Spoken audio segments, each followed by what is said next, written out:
Just Hello, everyone, and welcome back into the GSMC Fantasy Sports Podcast, brought to you as always by the GSMC Sports Network. And for our third segment of the day, it's finally time to make my picks for the biggest games of Week 12. A lot of interesting divisional games, a lot of games that could be high scoring, a lot of games with different implications for certain teams.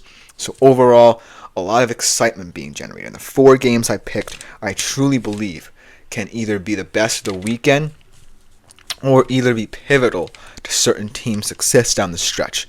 And not for nothing, we're going to see a lot more of these kinds of matchups down the stretch as well, whether it be competitive games within your conference or within your division. So get used to a lot more competitive games taking place within respective conferences and divisions rather than, interconference games or interdivisional games down the stretch. So without further ado, let's talk about some of the best games of the weekend. Starting off with a big game from my favorite team, the Seattle Seahawks at home against the Arizona Cardinals. It's a huge game.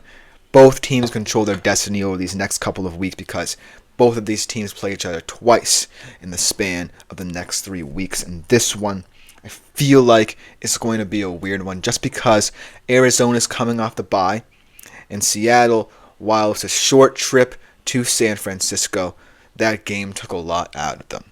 They might be a little more bruised and battered than this Arizona Cardinals team who's coming into this game on high in first place in the NFC West and looking like perhaps the best team within it.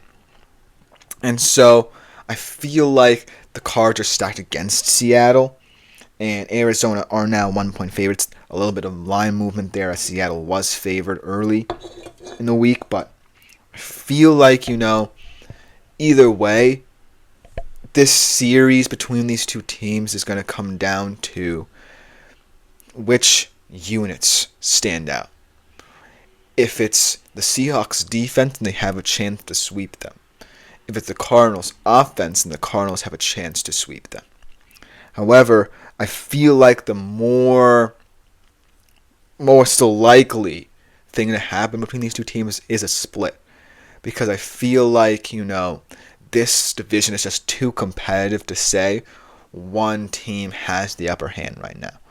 So I feel like in terms of this game, I'm going to take Arizona, but I feel like, it's going to come down to different units, like the Seahawks defense, like the Cardinals offense, like the Cardinals defense, like the Seahawks offensive line. There's so many different storylines to follow here. But I feel like in this first game, the Cardinals are the healthier team. But in 3 weeks' time, it could be a different story, right? Because that's the nature of the NFC West. So for this one, I'm reluctantly picking the Cardinals as a Seahawks fan, but maybe in 3 weeks' time, I'll be singing a different tune. Because this division is going to really come down to who's better on the day in these divisional contests. Now let's get into an interdivisional contest in the NFC. The 49ers taking on the Packers. I've got to check the spread here on this one because we could have seen a lot of movement due to the fact that Brock Purdy might not play in this one. So I do want to double check it. Green Bay actually moving up to 2 points in terms of spread after being 1.5-point favorites for most of the week. But I feel like this game really isn't going to be as bad as people think sans Purdy. Because the 49ers are going to want to play a gritty physical game if it isn't Brock Purdy at the helm here. But that could contribute to, the Packers becoming physical as well. I think this game is going to be very defense-oriented because I still think the 49ers defense isn't as bad as people think.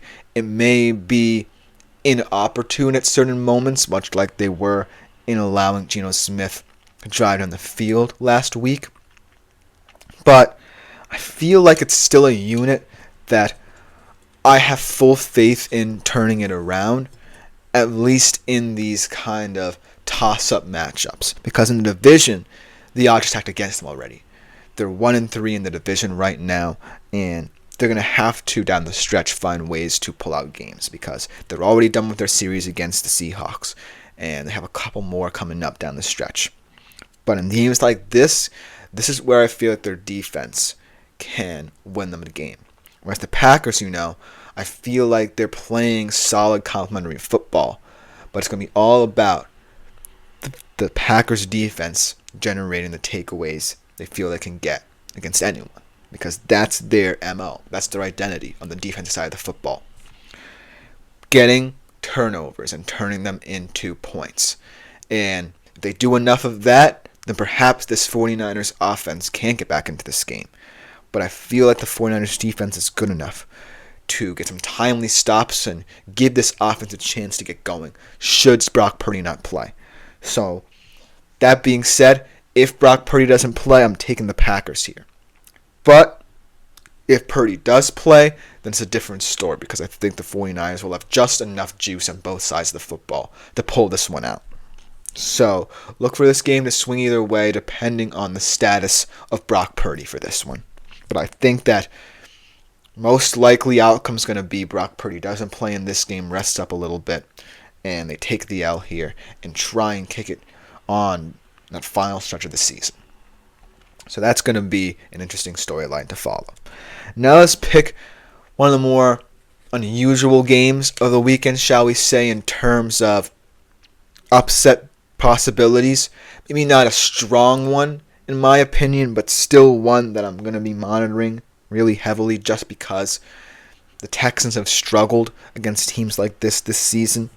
And going up against a Titans team that's really proving to be a feisty defensive squad, I feel like this Texans offense will continue to struggle to get going. I know that I am hopeful about this Nico Collins return for this Texans squad down the stretch, but I feel like either way, it's going to be all about CJ Stroud staying comfortable and composed in the pocket against teams like this. Because you don't want to say we lost a trap game this late in the season if you're the Texans, because they're right in that category of teams in the AFC that aren't at the Bills or Chiefs level just yet, but could make some noise in the playoffs. I have about 3 other teams above them outside of the Bills and the Chiefs: the Chargers, Steelers, and the Ravens. The Chargers, Steelers, and Ravens have statement wins. The Texans really don't. I don't see a win on their schedule that really stands out to me or impresses me that much. But it's not necessarily their fault. It's basically fate of circumstances. They play in the worst division of the AFC. But they're still tough teams to go up against. They're going to try and make this game as physical as possible. The Titans is a divisional contest, and they want to play for pride here. So that's why I feel like the spread, let me see if this move, it's still at 7.5, as Texans are given the points here. But I feel like that can easily be covered just because of the opportunistic nature of this Titans defense. It can generate takeaways, it can give that offense good field position, and not for nothing, Will Levis is willing to take shots down the field. He's still an aggressive quarterback. His style is not changing, and that could really hurt this Texans defense, even for as good as they've been playing. I feel like this game could get a little bit weird down the stretch. But that being said, I'm taking the Texans to win, but the Titans to cover, because that's too large a spread in a very weird divisional contest between the Titans and the Texans. So that's why I'm a little bit apprehensive to fully go Texans all in for this game. Just because I want to give the Titans their flowers on the defensive side of the football, especially that run defense. That's going to be a key matchup. That run defense against Joe Mixon, because Joe Mixon is going to be a huge focal point in this one. But I feel like I have to take the Texans for the win in this one, but give the Titans their just dues here.